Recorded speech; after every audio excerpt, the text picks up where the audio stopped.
remember that I wrote to him one time because whenever I want an answer to the questions, that's why I said today you will meet really one of the learned in Baha, of whom the Blessed Beauty spoke. Whenever I want to know an answer to a question that's difficult, I write to Mr. Faizi, and he answers quickly. So I told him his name, that AQ is not really for Abul Qasim, that's for answers questions.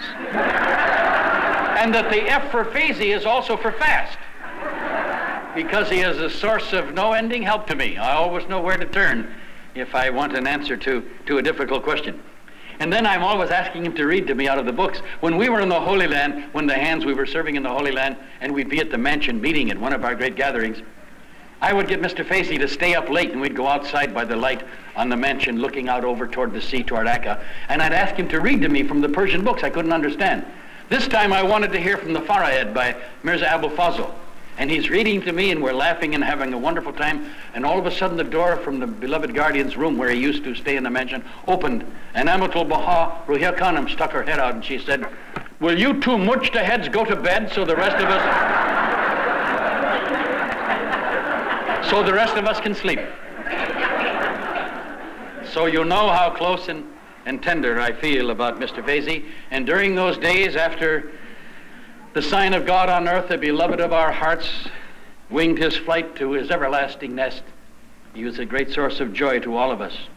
His love for the beloved guardian, for that precious pearl that hath gleamed from out the twin surging seas, that sacred bough that hath branched from out the twin holy trees, you will feel here this afternoon, I'm sure.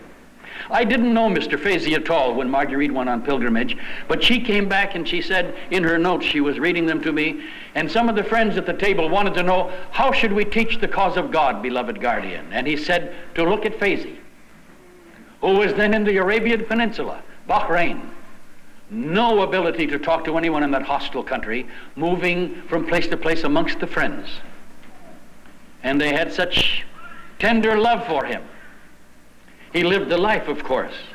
The distinguishing characters of the Baha'i community he exemplified in his personal life. They all loved him very much. And while Mr. Salmanpur from that area, now a counselor in that part of the world in Persia, when he was at the conference in Singapore, he told these stories about the friends in Arabia and how they were all by themselves, but how they loved Mr. Faizi, and how he would go from place to place teaching the children, deepening the friends, and along with the picture of the shrine on the side of the wall, they would have a picture of Mr. Abul Qasim Faizi.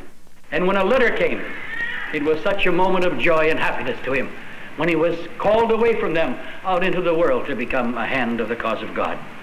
During all that time when he had no freedom to teach, he lived a life. He did more than that. He collected stories. He wrote to everybody he knew in Persia, to the descendants of the Dawnbreakers, to the children and grandchildren of martyrs, to those from the family of martyrs who were alive, to everyone who had any story about anything in the cause of God, from the cradle of our faith and all of the other places. He collected them and he gathered them, and now the world is reaping the bounty of all those years when he was deprived of the opportunity we had to speak openly to anyone. Now he's gathered these stories and he shared them and consoled the hearts of the friends all over the world with the wonder and the excitement of those stories. So to paraphrase my friend Robert Quigley, it is an honor and a joy for me to be on the same continent with him, to be in the same hemisphere, to be in the same state, in the same city, and to be even in the same room with the tender and dear, loving fellow hand of the cause, Abul Qasim Faizi.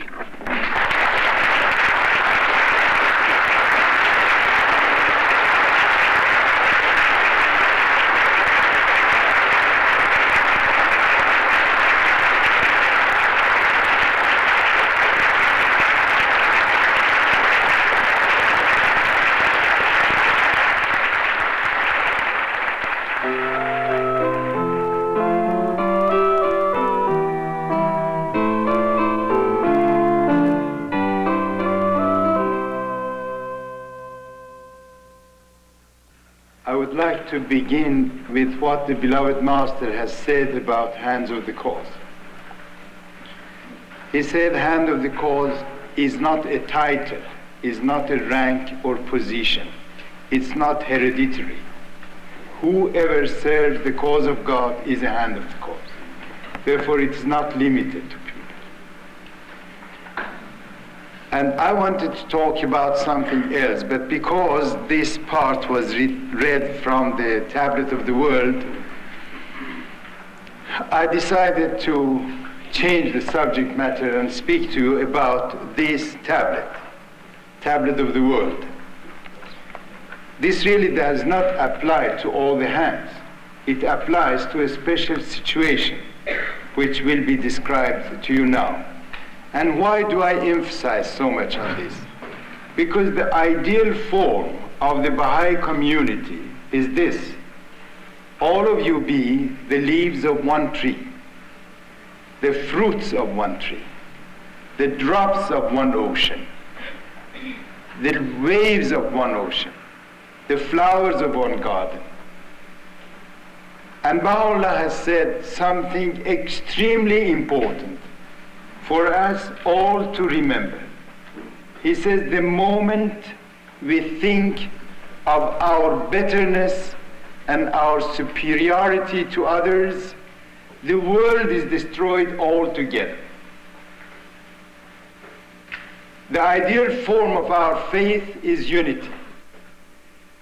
Whenever you have gathered together in any name, in any form, under any title, whether you are in a committee of 5 people or a local assembly of 9, national assembly of 9, or a conference of 7,000, if at the end you feel closer to each other, more united and more in love, that function had been a Baha'i function. Please never allow anybody to think of himself or herself any step advanced to others or any level higher than others. At that moment, we will destroy the faith of Baha'u'llah. Please study the book of Iran, particularly the last pages. There is one paragraph in which Baha'u'llah speaks about himself. That will be the greatest lesson for all of us. Please pray that all of us will always remember that we are the children of God, and God is the Father of all. God is superior to all. And no human single person is ever superior to any other person because of anything given to him, granted to him, or confided to him. A story coming out of its context has no value, particularly when it is said about Abdul-Baha or Baha'u'llah. You must know the condition, the circumstances under which Baha'u'llah said a word or Abdul-Baha uttered some sentences. If you just say Abdul-Baha said this, it's useless. When you relate these utterances with the circumstances of the life of the Master and Baha'u'llah, then they will become meaningful. It will not be funny stories or humor, but it will become great lessons of wisdom to all of us.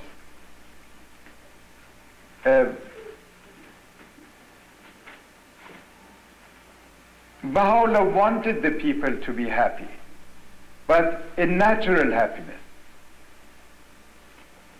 Please, if you forget all the hidden words, and you don't want to study the hidden words, just remember one sentence of the hidden words, where he says, rejoice with the joy of your own heart. Means the treasure house of joy, happiness, fun, humor are here in our hearts. We must open this great reservoir of joy, currents of joy, rivers of joy, oceans of joy here. No material means will ever give us joy and happiness. No material position, rank, power, millions of dollars in all the banks of the world will never create joy in our heart. It's something which should spring out from our whole existence. This is what the words of Baha'u'llah did to the people. And this was the greatest joy they received from him when he spoke one word to any person. Once Baha'u'llah was sitting usually at the corner of his room, and pilgrims were sitting around. A villager from Persia reached there. Months of walking had been left behind, and he entered, or rather rushed into the room. He said, "Which one of you is Baha'u'llah? I love him very much." Baha'u'llah rose from his seat, came to the middle of the room, and embraced this man. And then he returned to his place, and he sat down on the very same place. As long as he was there, he never uttered a word to Baha'u'llah. He just looked at him all the time, till such time as he went away. One day the secretary came with bundles of letters. Baha'u'llah went near and drew out one. He said, "Read this. This is from our friend." And when the secretary opened the envelope, he said, "Beloved, it's only a white piece of paper." Baha'u'llah said, yes, he was illiterate. He could not write. But this is what he wanted to say. And immediately answered him. This is the source of joy and happiness, not anecdotes, another thing. Now, please, dear friends, I have one request after the explanation about the pride that we have in all the pioneers, and that is, pray for them. If you can't limit your prayers to all the pioneers and say there are many and how can I pray for all of them, adopt some of the countries and the pioneers who live there as your own spiritual child. For example, say a special prayer for the pioneers and the friends of Brazil, or Paraguay, or Uruguay, all these countries, India, which is far away, or the islands of the Pacific. Be sure that every word which you utter in prayers with great intensity and love and detachment will be carried by angels to those places and will give each one of them great force. These are the mysterious forces released by the faith of Baha'u'llah, and we must try them. If we say it's impossible, how can my prayer reach an island in the Pacific? Or I try. The other day I explained to the friends that when the body of the Bab was buried on Mount Carmel, the beloved Master named 5 of the doors in the names of outstanding friends of his time. He said, I named them because some of them worked in the shrine and some others had spiritual affiliation with the shrine. Abdul Baha rewarded Amin, the trustee of Huquq, who was always in Tehran and never in Haifa. And he named one of the doors the door of Amin. He named another door by the name of the greatest scholar that has ever come to the cause of God, Mirza Abul Fazl. He called him Abul Fazail. Abul Fazl means the father of knowledge, but Abul Fazail means the father of all knowledges. And he was in Egypt teaching. He did not even have money to come to Haifa, but he had a spiritual affiliation with this grave undertaking of Abdul Baha. And he felt it. Abdul Baha felt this spiritual affiliation. This is what I mean. Establish spiritual affiliations between yourselves and the pioneering posts. And the pioneers, be sure that they will receive the warmth of your prayers and they will be encouraged to do more. I congratulate the Baha'i community of America for obtaining such a beautiful place in the name of such an illustrious Baha'i of the days of Abdul Baha. As it was said, summer schools are patterns of our Baha'i life. Summer schools are introduction to the Baha'i universities. And they must become historical every season that they are here. Today I said to Mr. Subhani and other friends, I hope that this place will always be full of the friends at every season, every weekend, so that this place will get the influence of the spirit of the friends and itself will become a center of inspiration and joy to whoever comes here. I remember Marziya Gale came to Tehran. And one day, she went to the house of the trustee of Huquq, the trustee appointed by the beloved guardian. And when she sat, she got up from her chair and said, it seems that something very important has taken place here because my soul is enthralled by it. And the owner of the house said, in this very same place, Amin, the trustee of Huquq appointed by Baha'u'llah, passed away. That's what I mean. The more you come, the more the place will vibrate your presence here. Because we are the servants of Baha'u'llah. We are belonging to his threshold. We are growing under his sunlight. And we are always refreshed by the mercy of his words. There is a vast difference between a Baha'i group and a non-Baha'i group. In the Baha'i group, wherever we are together, we have a plan, we have a goal, and the goal is to save mankind. Other groups have no plan and no goal, and if there is any goal, it's disastrous to humanity. Therefore, we must thank God every moment that we are in this Baha'i community together.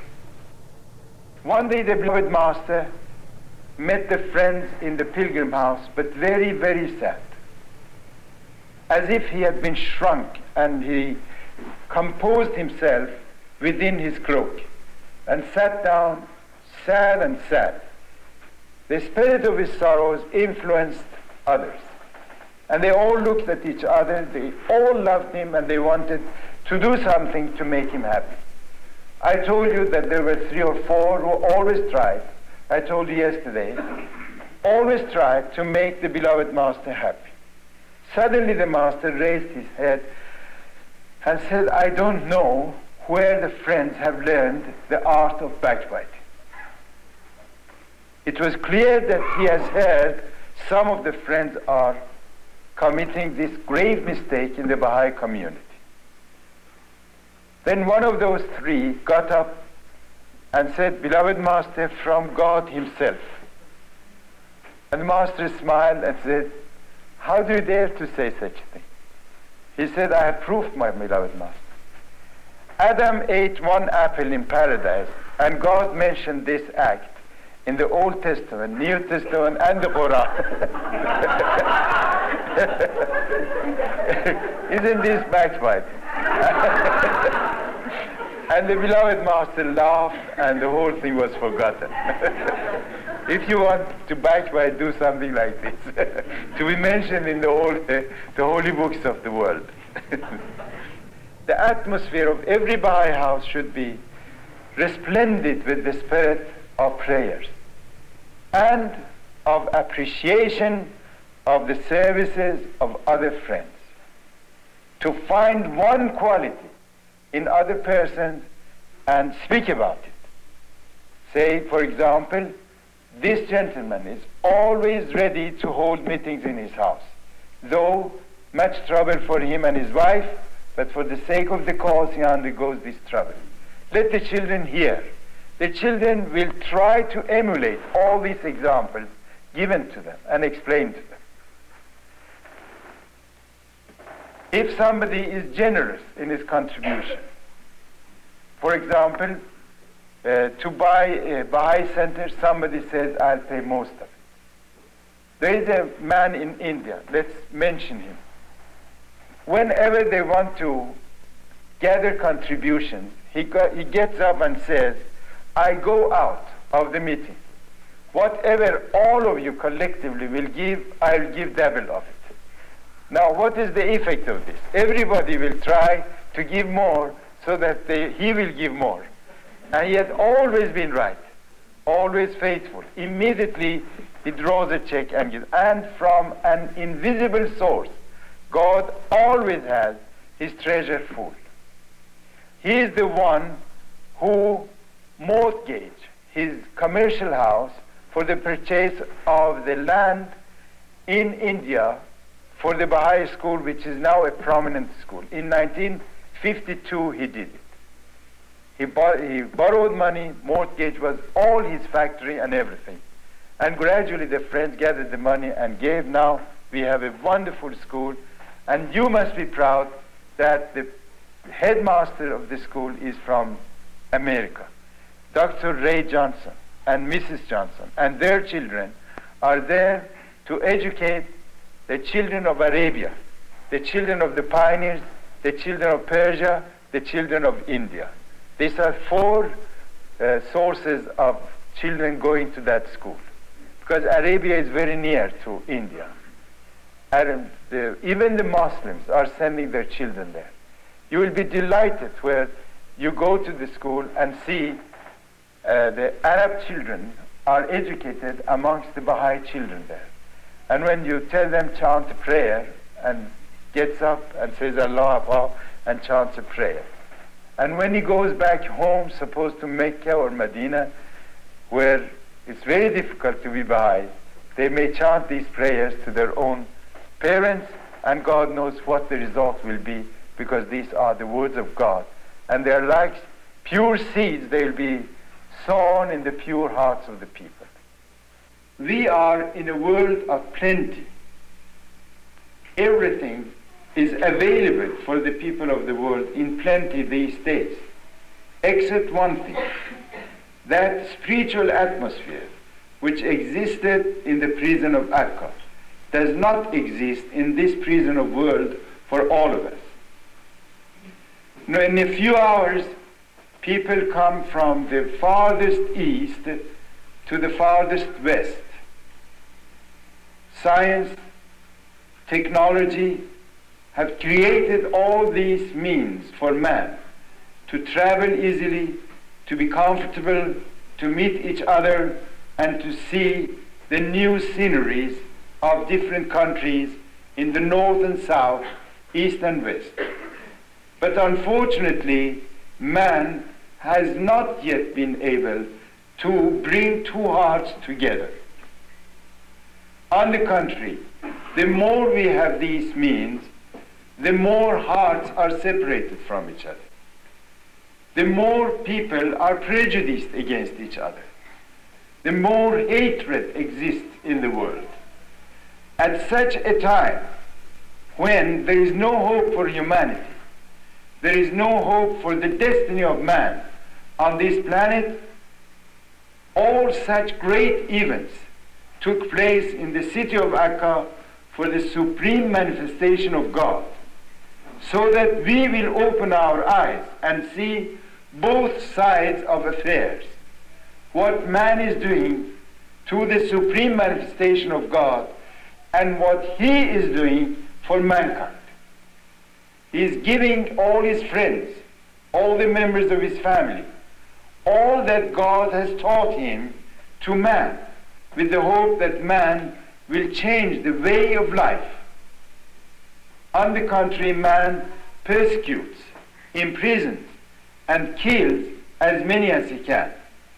There is no response, with the exception, very small exception, is the Baha'i community throughout the world.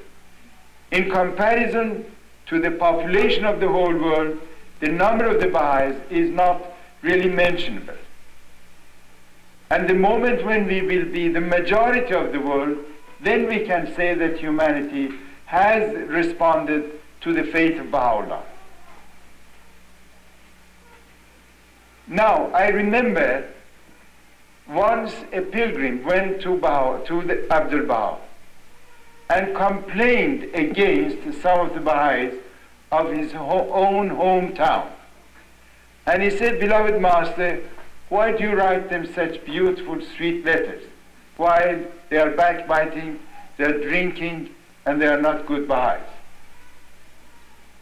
Of course, this killed the spirit of joy and happiness of pilgrimage over there, and particularly Abdul Baha, as if his body shrunk, and he gathered himself and gathered his cloak over himself and became very sad and pensive.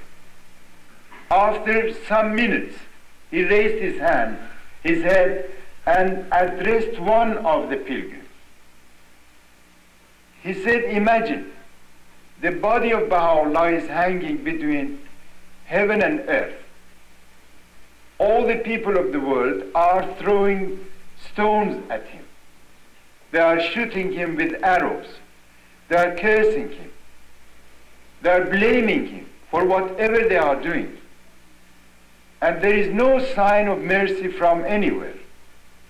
Now, amongst all these people, I see a few people who don't do anything to this body, and they claim that they love Baha'u'llah.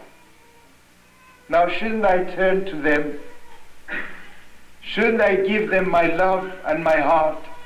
Because these are the only ones who say we believe, we love. This is what we are doing, really. We are not yet perfect Baha'is as it is explained in all the writings of Baha'u'llah. But we claim that we love Baha'u'llah, we follow the faith of Baha'u'llah, and because of that, we are recipients of the mercy and grace of Baha'u'llah. Just to prove to you, I would like to give you a very slight illustration of the life of the first Jew who became Baha'i in Iran. We have another Jew who became Baha'i in the whole world, and he was Jew first. But this one was in Persia. He was a doctor. And wherever he went to see the patients, he was indeed in danger. Because if the medicine did not work well, the Muslim families would attack him and beat him, and sometimes they killed the doctors. One night he went to the house of a Baha'i family, but he never knew about the Baha'is. He thought they were Muslims. When he returned home, immediately somebody came from that house and said, "Your patient is in the worst condition after taking the medicine." He returned immediately and found that he had given a medicine, but by mistake. It's something else. He tried his best to save this patient, and fortunately she was saved after 2 or 3 days. But during these 3 days, he only saw love, kindness, consideration, and respect from every member of the family. And then he asked the father of the family, "Why didn't you get angry against me? Why didn't you beat me like the others do?" He said, why should I get angry? The life of my wife is in the hands of God, not in your hand. You are only a means. Either you will make her all right, or she will pass away. But other Muslims beat me if I have done something like this. He said, "But we are not Muslim. We are Baha'is." And he sat down and said, "Tell me." Within half an hour, this doctor became Baha'i from the Jewish background. He went home absolutely elated, happy, and full of enchantment. He sat down at the top of the room and asked all his brothers and sisters coming. They were a large family, all sat on a square form. He told the whole story, and he said, "I have accepted Baha'u'llah as the return of Messiah." A very famous merchant started to build a mosque somewhere in one of the towns of Persia. And he was every day there to supervise the construction of this mosque. And at the same time, he wanted the people going and coming praise him for this great thing that he was doing. When the mosque reached the top part, you know, usually on the top of each mosque, there is a prescription or inscription which says this mosque is built by contribution of Mr. So-and-so. When they were putting the bricks here to complete this inscription, a dervish passed by and asked this man, "What is it that you have built?" He said, "This is mosque. This is the house of God." "Why did you build it?" "For the sake of God." He said, "Instead of putting, for example, Haji Ali, put my name, if it is for God. This is built by the donation of Dervish Muhammad."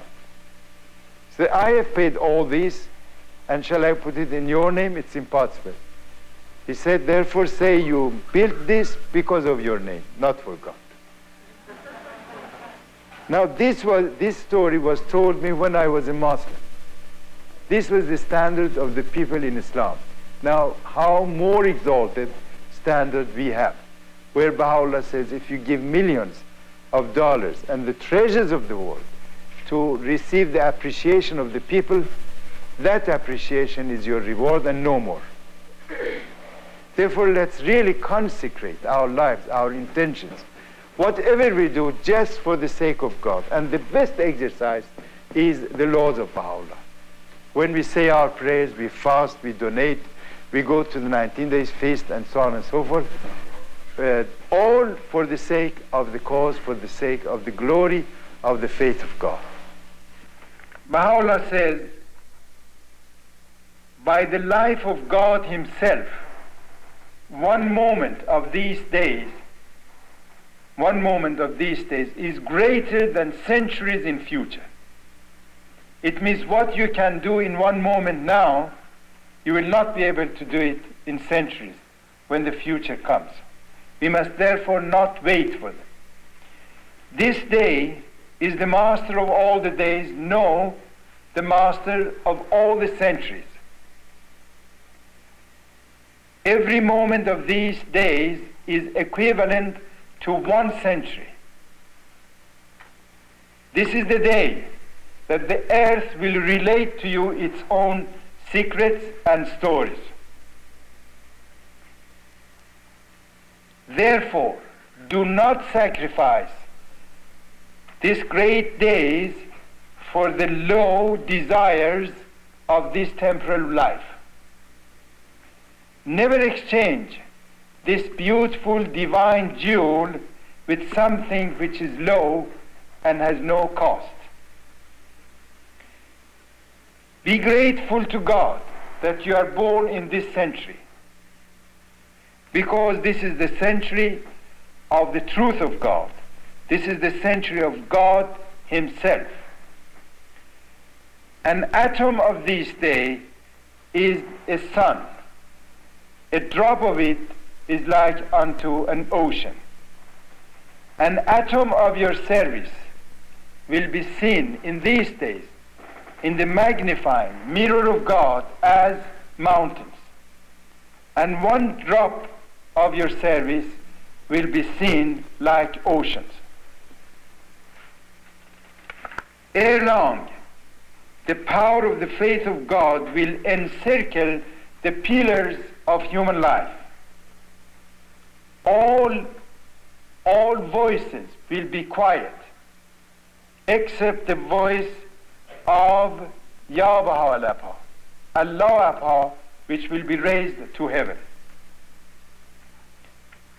By God himself, God will illumine the introduction of the book of existence by the names of the beloved friends, particularly those who undergo calamities, go pioneering, travel and teach in different towns. Your Baha'i life, your conduct according to the teachings of Baha'u'llah will become the magnet by which you will attract other people. There are many things about women, their capacities, their potentialities. Abdul Baha says many of a women will be manifested who will become the stars in heavens of servitude. Therefore, they must spend their time to train their thoughts, to polish their souls. And when they are gathered together, they should not even talk about weather. They must learn the proofs of God so that they can teach others. These are all about women. Never be satisfied with low aim and material life. If in doing so they'll become the ornaments of the whole world of humanity. In this way, they'll hand in hand with men will go to teach and propagate the faith of God. In this field, he says, many women will precede men, will do more than men do. Women have the greatest possible potentiality. They are affected very soon and they get enthused very intensively. But those who did not follow this divine plan for themselves, they were utterly forgotten, and the only thing remained of them was to become the personal or the characters of stories and plays. For example, Zenobia, Antoinette, the Queen of France, and many others. Nothing has remained of them, but when men want to write stories, the central figures will be these names only, that's all. At the time of Nasruddin Shah, this ruler of Persia was a despotic ruler, like of which you will scarcely find in the history of the world. He suffocated any breath of progress in Persia, but at the same time he wanted to show off that he was a progressive ruler of that country. Towards the end of the life of Baha'u'llah, I mean 1890 or 1891, some of the Persian students returned from Europe and translated 2 books from French into Persian. These 2 translations contained some ideas of renovation of Persia, rebirth of the ideas of the glory of Persia, and so on and so forth. The king heard about it, and he was in wrath about this work to have been done in his country while he is alive. Now, as he wanted to show that he is a progressive ruler, he is not against literature, he is not against translation, not against any new printed book. What did he do? He first imprisoned the Baha'is, so that the news would be spread all over Persia that the king is again against the Baha'is, imprisoning them to defend the faith of Islam. 3 hands of the cause were imprisoned. 2 of them were sent to Qazvin. 1 of them remained in Tehran, but in prison. And the 2 persons who had translated those 2 books also were sent to Qazvin to be imprisoned with the Babis. The people only knew about the Babis being incarcerated, but not about those 2 translators. They were imprisoned. Baha'u'llah calls the prison fortified prison, a very strong dungeon in Qazvin. It had 2 stories, one downstairs under the ground and the other one up on the level. Those 2 young men were having a very beautiful furnished room. They were allowed to have whatever they were in need of from their own houses. Special servants had been sent to serve them every day. But our 2 Baha'i prisoners were down below the cellar, their feet in bonds and fetters, and the food provided for them was consisting of castor oil and a piece of dried black bread. That was all they gave them twice in 24 hours. One day, after some months, they decided to go and visit them and find out what was the cause of all these merrymaking down below. When they went there, they were really astounded when they saw them in fetters and so happy.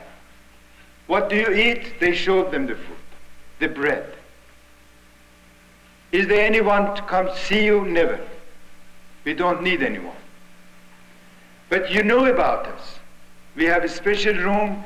Everything is brought to us from our houses, and we have servants, and we are dying because of being imprisoned here, and you are so happy here. What is the reason? Janab Amin, the trustee of Huquq, said something absolutely historical. We must always remember. He said, because you are not prepared for this. Baha'u'llah has prepared us to give our lives for him. Now what is imprisonment to us? Nothing. We are ready to give him our lives. You are prepared to be always cuddled in comfort, in pleasure, and in easy life. But we are not. We accept it with the utmost of pleasure in the path of God.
This is one of 4 deepening films taken from talks given by Hand of the Cause Abul Khazim Faizi during his visit to the United States in July 1974. During each of his talks, Mr. Faizi took time to answer questions asked by the friends, either verbally or in writing, on various aspects of the Baha'i faith.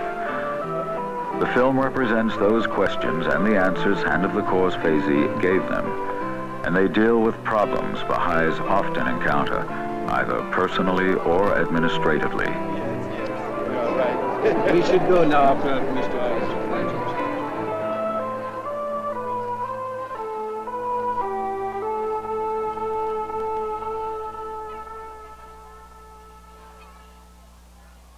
The question is that about the parents of a person who embraces the faith.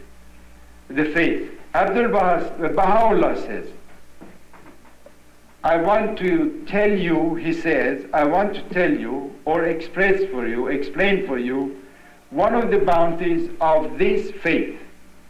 Whoever believes in the faith of Baha'u'llah, his or her parents will be accepted by God as believers.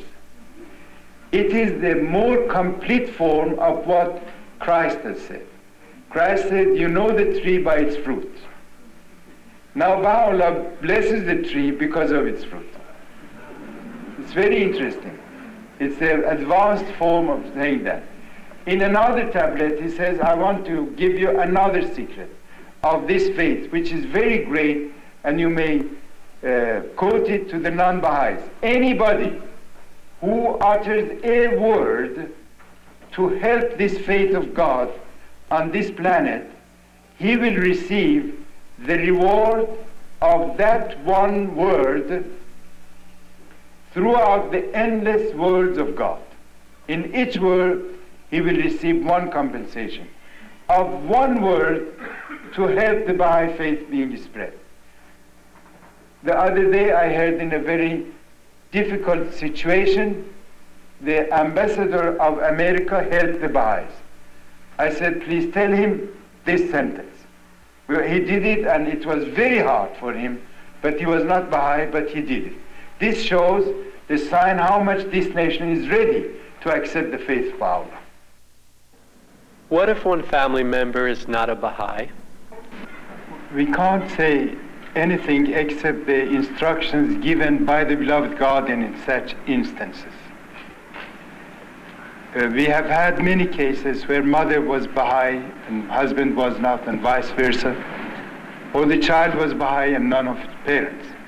The guardian always said, love them or love him or love her. That's the only thing which will open the hearts. And second, no one should ever judge any other person to say he will never believe in Baha'u'llah. It's not true. Perhaps on the very last breath he will accept Baha'u'llah. Because the opposite view is also true. And Baha'u'llah says in the book of Iran, how very often the people who had been at the exalted extension of their faith in the last breath, they refused the cause of God and died religiously.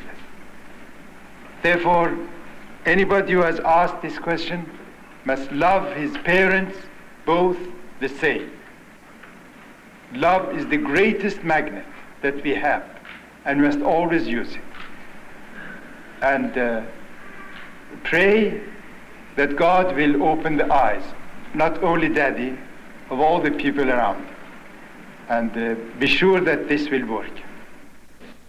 How do you balance your love for your fellow Baha'is with the need to correct them when they may be in error?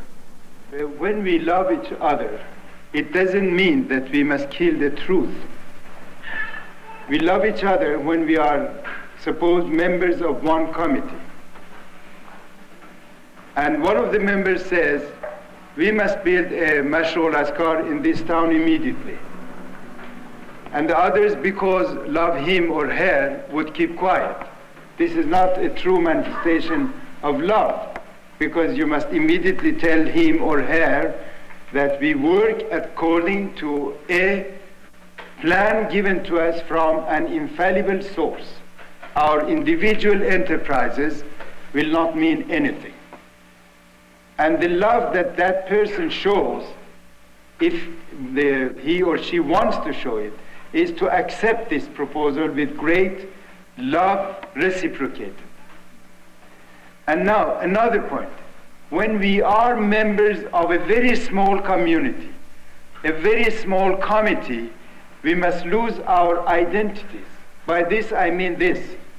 Suppose there is a field marshal, a professor of university, a great architect, a very wealthy member of the community, appointed by the local assembly as the members of a committee taking care of the cleanliness of Hazirat al-Quds. Now, when we are together, the field marshal should not rise and say, now I command you to do this and that. Well, outside of the committee, he is field marshal, but not inside. He is an individual Baha'i. If he has love for the cause, and friends should know this, that here he is an individual Baha'i, a part of this community. The professor cannot say, take out your notebooks and write down what I tell you. Never. The third one should not say, I'm the wealthiest man, therefore I'm not to clean Hazirat al-Quds. All of them should say, this is the greatest honor given to us, let's put hand in hand together and do it. This means love, practical, not something imaginary, not something like mystics. Always be practical in your life. With that love, protect the truth revealed by Baha'u'llah. If you kill the truth by showing your love to somebody, this is not what Baha'u'llah meant. Mr. Faizi, how do you balance the needs of your family with your duty to the cause? You may give your schedule of everyday life to the assembly and say, according to this, please appoint me to a committee. I'm interested in the committee of 19 Days Feast. I'm interested in the committee of Baha'i education. Or I'm ready to serve in Baha'i classes, but I cannot abandon my children. This will be solved by assembly or committees responsible. I remember once a very old Baha'i from the northern part of Persia had great difficulty because his wife was not a Baha'i. Wherever he went, he begged the friends, please come and make her a Baha'i. Now, the moment came that she became a Baha'i. After 1 month, he went to the assembly. He said, please return her to their original prayer. What happened? He said, when she was a Muslim, every evening I had delicious food ready for me, and the table was set, everything was clean, everything was proper. Now, one night, she's in the committee of education, the other night, 90 days. There is no end to it. Well, this really, she exaggerated in all her services. We must always walk the path of moderation. Moderation, please remember, all of you, is the faith of Baha'u'llah. Moderation in everything. What are the qualities needed in a Baha'i marriage? A link which will join you together always. And that link is the love that both of you have for the cause of God. Consecrate your life for the service of Baha'u'llah. And nothing will deter you from the right path of love. And nothing will bother you. And you're always together, hand in hand, heart to heart, full of love, aspiration and hope, and energy for the service of one thing which is keeping you together. This will make your marriage very successful. And next to that, I said this sentence that I said before, nothing will give you joy, nothing will grant you comfort in life, material life and other things, except to open the treasure house of joy within your hearts. Rejoice with the joy of your own heart. Means the treasure house of it is here within us. Let's both try to open and exchange this joy with each other. Then your marriage will be, of course, eternally established. And Abdul Baha said that throughout eternity, wife and husband will be together. There is no escape from them. You What are the signals for the coming of the calamities? The beloved guardian has enlisted the signs of all foreshadowing a universal commotion of a scope and intensity unparalleled in the annals of mankind. And he says the this expected calamity will be radical transformation of human society, weakening of the pillars of the religions of mankind, rise of dictatorships, decline of ecclesiastical institutions, flaming up of racial strife, development of infernal engines of war, burning of cities, contamination of the atmosphere of the world. These are some of the signs that we can find in different writings of the Guardian. Read them, put them together, and you will know. From what we read in these signs, we find that all of them are good for humanity. It is a spiritual bathing for humanity, so that they'll come to their understanding that we are all members of one family.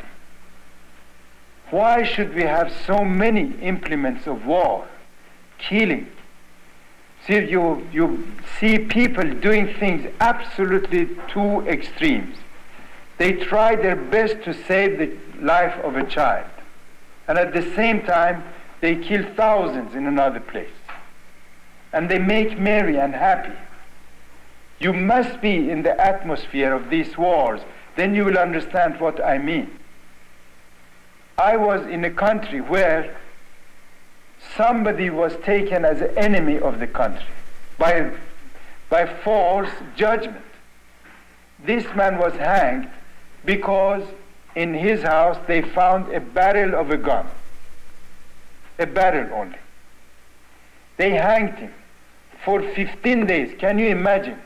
The whole population of the capital, villages around, and neighboring towns of the country came and made picnics under the hanging body of this man, playing music, dancing, singing, so on and so forth. Can you imagine that people of the world enjoy by seeing the torturing of some individuals? Can you imagine 2 cars being brought and a man being tied by his 2 legs to 2, and then the officer orders the cars to run separately? And yet we believe that these things are signs of education, of civilization, of superiority, and of power. It's not so. Man should come to the middle line, the line destined for him by Baha'u'llah. But because of these things, of these inventions, of this material progress, of this rapid progress in scientific and technology achievements, man has become arrogant, and he says he knows how to administer his life. And God wants to show him, no, he doesn't know, and he needs a great shock treatment. And this is what will happen to him. The friends must be very happy, because Baha'u'llah says, live in such a way that the calamity will come and pass and will not hurt you. You must see the dawning place of the new world order. You must have your institutions enlarged, because the people will come as armies entering the new world order of Baha'u'llah.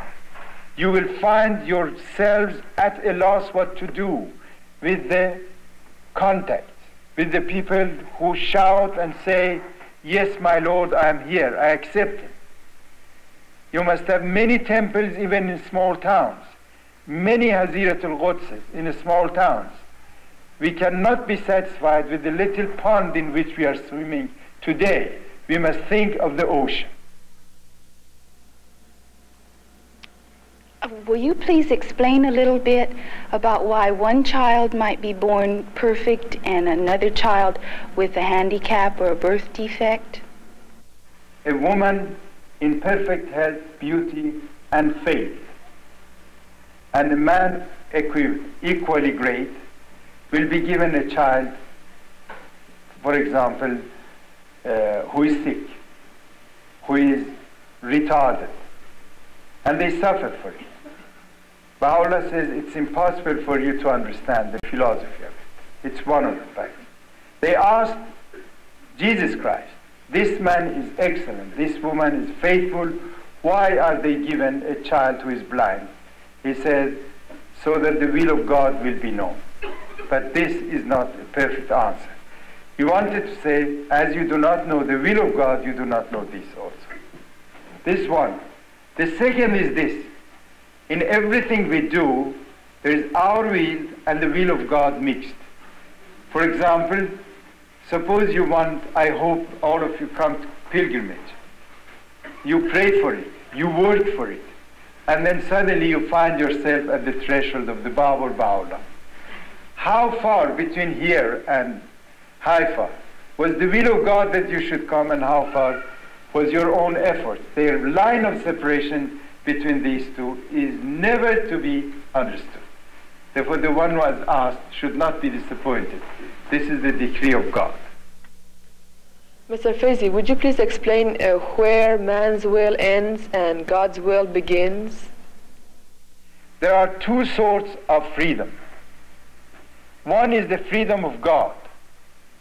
We read in the tablets and in prayers, thou art the one who does whatever he willeth. Means he is free. He does whatever he wills. It's God. It's on the top of heavens, this freedom. The other one, below humanity, in the life of animals. Animals are also free to do whatever they like. They never consider manners or anything. A donkey never thinks who is riding it, to respect it, for example. Or a horse. And now, the people of the world say we want to be free. As they cannot have the freedom of God, what other freedom is available for them? It's animal freedom. That's why they say we want to do whatever we like, whatever our instincts compel us to do. And this is the animal freedom, which is not worthy of a man. The freedom which exists between these two is the moderate life belonging to man. And man will never find freedom unless and until it comes under the spiritual discipline of God, unless he lives within the plan made for him by God. Please think of one example. Suppose one day in the city of New York, all the guiding lights will be put off by the government and say, our people now are mature and let them drive freely without looking at the lights, red or green or yellow. Just imagine what will happen in 10 minutes in the most civilized town of the whole world. Thousands of cars will be broken into pieces. Suppose Armstrong, who was the first man on the moon, drives his car and crosses the red light. The policeman will get him. Say, why did you cross? Say, don't you know me? I am Armstrong. I flew to the moon. Can't I drive here on the planet easily? No. You must be under the restriction of this planet. When you see the red light, you must follow it. And the best example of this kind of freedom, the best explanation is given by Jesus Christ. Please remember this sentence of Jesus Christ. Find the truth, and the truth will make you free. Find the exact meaning, the exact truth about drinking alcoholic beverages and getting addicted to it. Find the exact results of opium, of hashish, of all these drugs. Abdul-Baha says those who have drunk hashish or who have smoked hashish, you cannot consult with them for 40 years. They are not reliable. Find the truth about these things, and then you will be free. It means you will be free from the evil consequences of all these drugs and beverages which are so prevailing in the world of today. Let's ourselves practice this, and let's try to have a beautiful house full of the ways of love and mutual understanding amongst the father and mother and amongst the children and their parents, and save our children so that they will be propagating the faith of God in the coming generations. Could you explain the consequences of acts that you commit before you're a Baha'i that, if you were a Baha'i, might be considered a violation of Baha'i law? Once a young man who had been addicted to opium and liquor and everything, at the age of 50, embraced the faith of Baha'u'llah and wrote a letter to Baha'u'llah and said, explained, confessed all these things to him, and says, what will happen to me? I beg forgiveness. Baha'u'llah wrote back, God has forgiven all your sins, but the consequences of the sins can never be removed. You see what I mean? It's a very delicate point. I mean, if I use opium for a long time, the very first thing which will happen to me, the teeth will all go black and they will decay. Then the chest will be the victim of it, and then the whole body and the blood will become poisonous. Now, after embracing the faith of Baha'u'llah, God forgives me for disobedience that I have committed, but God will never return my teeth back to pearly white teeth. This is what it means. What about the quote that says in the future the world would subsist on fruits and grains? No, in the faith of Baha'u'llah we have concordance of science and religion. When the House of Justice will have more power and more influence in the world, and when our temples will have institutions for scientific discoveries, because temples are not built only for the people to go and say prayers there. No, around it all sorts of scientific institutions will be established, and one of them perhaps will be this problem.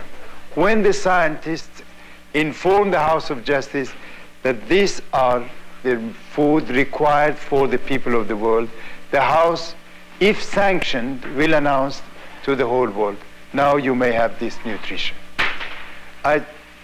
Once somebody asked the beloved Guardian, is beer forbidden in the faith?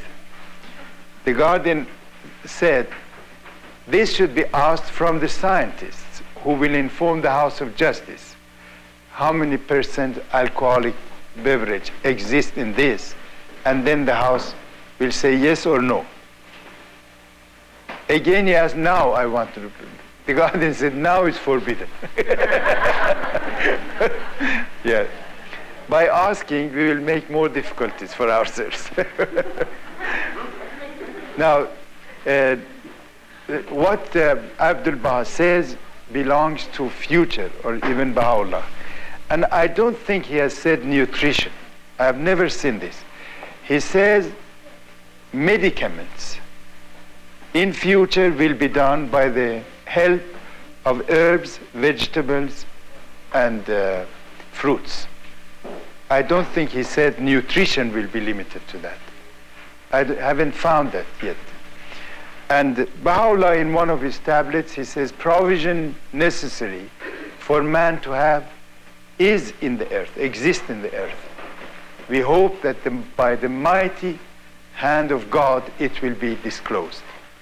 There are many things which are yet unknown. Abdul Baha and Baha'u'llah have said arts, sciences, and crafts which no eye has ever seen and no ear has ever heard will be manifested from this temple, the temple of the Baha'i faith. Unprecedented sciences will come into existence. And then he says Baha'is will be the first links of these new sciences. Please, again, I tell you, read the book of Iran. In the day when nobody ever thought of atomic energy or anything like that, Baha'u'llah says, open an atom in the book of Iran. Open an atom, and in the middle of it you will see a sun. Who could ever think of what it meant? And in one tablet he says, the eyes are windows of human mind. The eyes are windows of human mind. The eyes must see, and the mind will start to think, to find out. Then after that, he says, show the seed of a palm tree to somebody who has never seen a palm tree, and tell him, if you plant this, after some time, a tree more than 30 feet high will grow, and it will provide you with 20 kilos of fruits. Baha'u'llah says, of course, this man who had not seen will not believe in it. Then he says, who can now understand that there is a power in the world by which man can change a mountain into a handful of dust? Now, what could the believers of those days understand about this thing? They read it over and over again and understood nothing. But today is something that even the children know, that it is a reference, clear reference to the atomic power. And when we quote Baha'u'llah or Abdul Baha, please, let's be sure about what they have said. For example, let's not change medicament into nutrition. And as I said last night, there are many movements coming from different parts of the world to America. The people are free to accept these movements for themselves. But please never try to introduce these movements as Baha'i thoughts into the Baha'i communities. For example, people are free to eat vegetables all their lives. Of course they are free. But let's not make it a Baha'i law, because it's not Baha'i law. Baha'u'llah has allowed us to eat meat. Suppose we go to the exercise of yoga. Let's not make it a Baha'i law. All Baha'i young people are obliged to go under the exercise of yoga system, or meditation, or anything else. In those things the people are free, but we must live within the Baha'i community under the laws and principles of Baha'u'llah and nothing else. Could you explain what is meant by chastity? This question of chastity had been asked many times, even in South America. And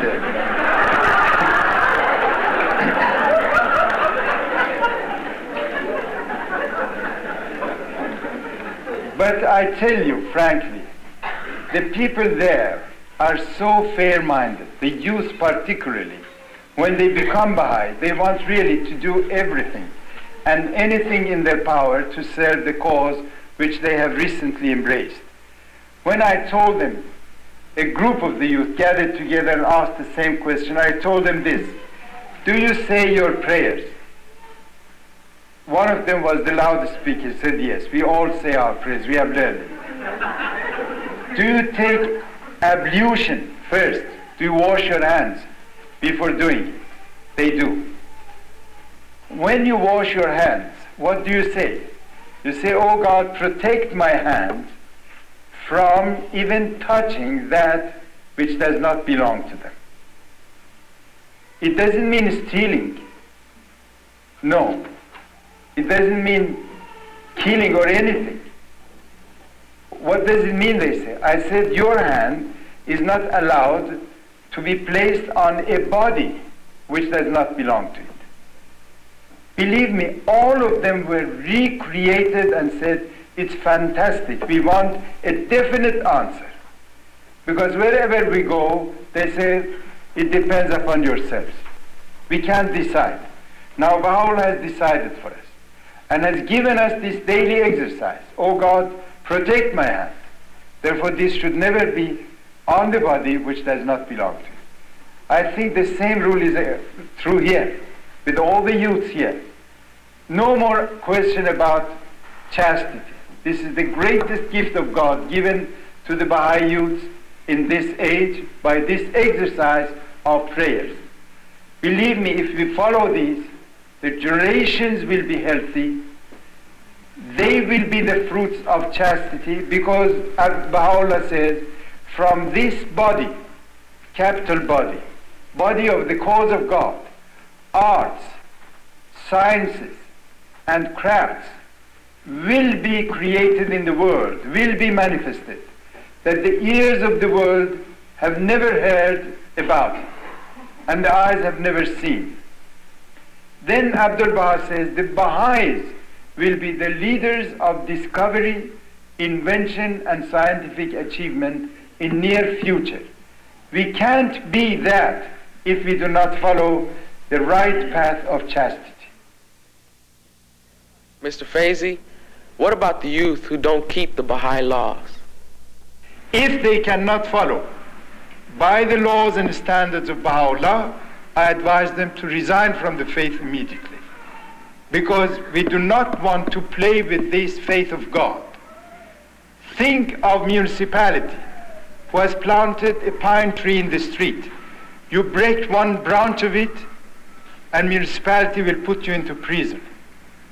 Now think of a tree of the cause of God planted by Baha'u'llah, and the blood of 20,000 people had been given to the root of this tree so that it will grow. Now you come and distort it. Therefore, wait the consequences, which will be the wrath of God. If we are inside this cause, we must abide by all rules.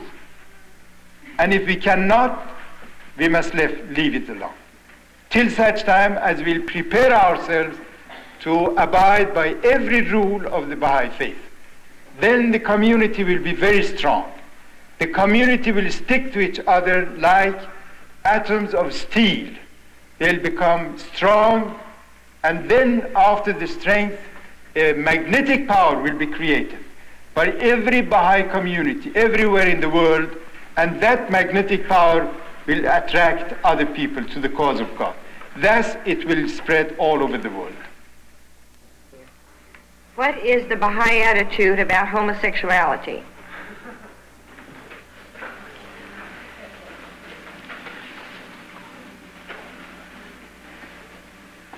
Beloved friends, we are living at the end of all ages. We are living at a time when an old civilization is dying, and parts of it are dead. It is dead, and as a dead body, the stinking smells of a dead corpse is spread everywhere. Now all these problems that are asked by the youths are the stinking smells of this dead body of civilization. And one of them is this problem. Baha'u'llah says, my pen is ashamed to mention it. Now see how corrupted the world is, that even in a Baha'i community, somebody asks it, mentions it. Baha'u'llah says, his pen is ashamed to mention it. This shows how degraded humanity is, into what a pitfall man has fallen, and how they have lost all standards, all levels of life to them. Now we must come together, as I said at the beginning, we must be closer to each other, more in love with each other, so that we form a great magnet. That magnet will attract all the people around you. And by coming into the atmosphere of the Baha'i faith, they will forget their childish thoughts. All their problems will be solved. The beloved guardian had been asked about this. He said, refer to competent physicians. This is curable. It means it is a disease, not something natural, absolutely unnatural.